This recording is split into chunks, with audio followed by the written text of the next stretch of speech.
welcome back again to this channel, and for today's reaction video, we're going to watch The Kaka-I-Babe of Mika Lim, Stacy, Maloy, and Gwenny. Dahil pare-parehas tayong di makamove on, ulit-ulitin nating panoorin to. So I think this performance is from Manila Day 1. Yung kakatapos lang ng Cebulig, alam nyo yung kaka-move on ko lang sa Manila Day 1 and 2, tapos nag-Cebu sila kahapon. Wala, eto na naman tayo, bumalik na naman tayo sa LSS natin sa Kaka-I-Babe. Kaya naman, samahan nyo ko panoorin ulit. Hindi ko alam kung ilang beses ko na napanood to. Ay nako, Mika Lim. So kaya today? Naghang pa siya, hindi niya rin kinakaya. So, let's start this Kaka-I-Babe. Bini Signals, Manila Day 1. And I was there. Live na live. Let's do this. Swerte mo kung mapapibigyan, ingatan mo ang pag-ibig na isang Kaka-I-Babe, Kaka-I-Babe. That one. Babaliwin ka na lang talaga nila eh.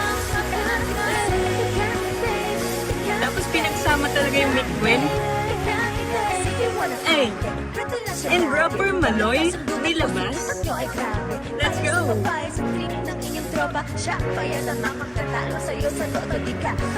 Feeling ko si Stacy nagsuggest neto eh.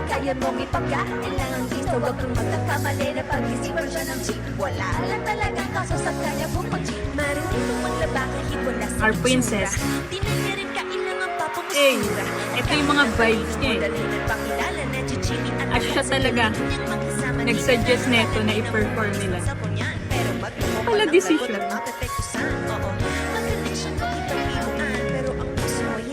Paglalaruan.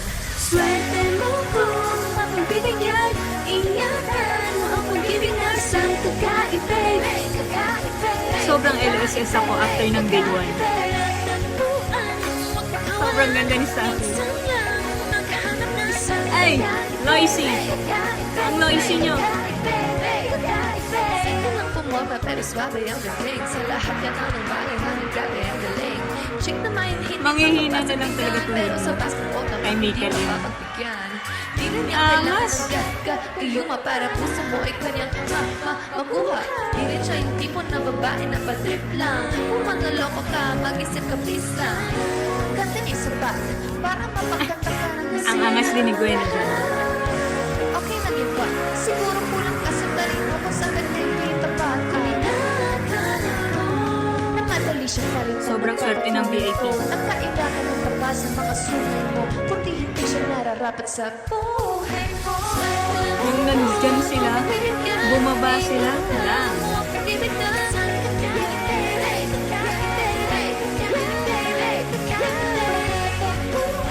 Ay!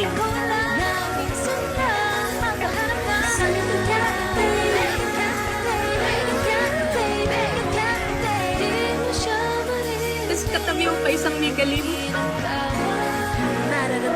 Sana nakahinga pa kayo.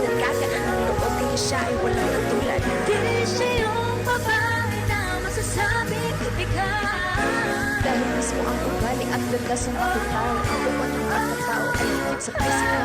Swerte mo kung mapapibigyan. Grabe si Manoy.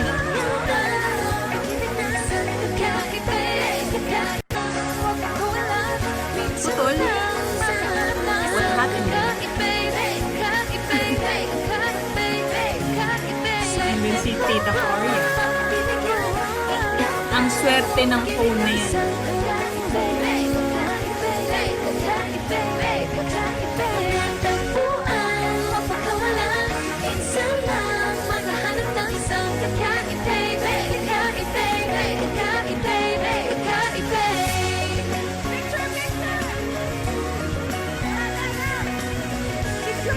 Akala ko phone na yan.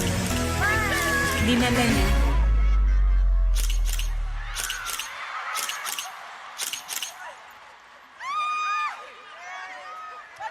Hindi niya pala phone yun. Ay wait, nakuha ba? Hindi. Pinost ng may-ari, sabi, Kuya, kaninong phone to? So that's it. Ang mga hindi maka-move on sa kaka-evade. Sunod natin yung ibang fan cams sa Bini Signals. So, if you enjoy this, thank you. See you on my next reaction video. Bye!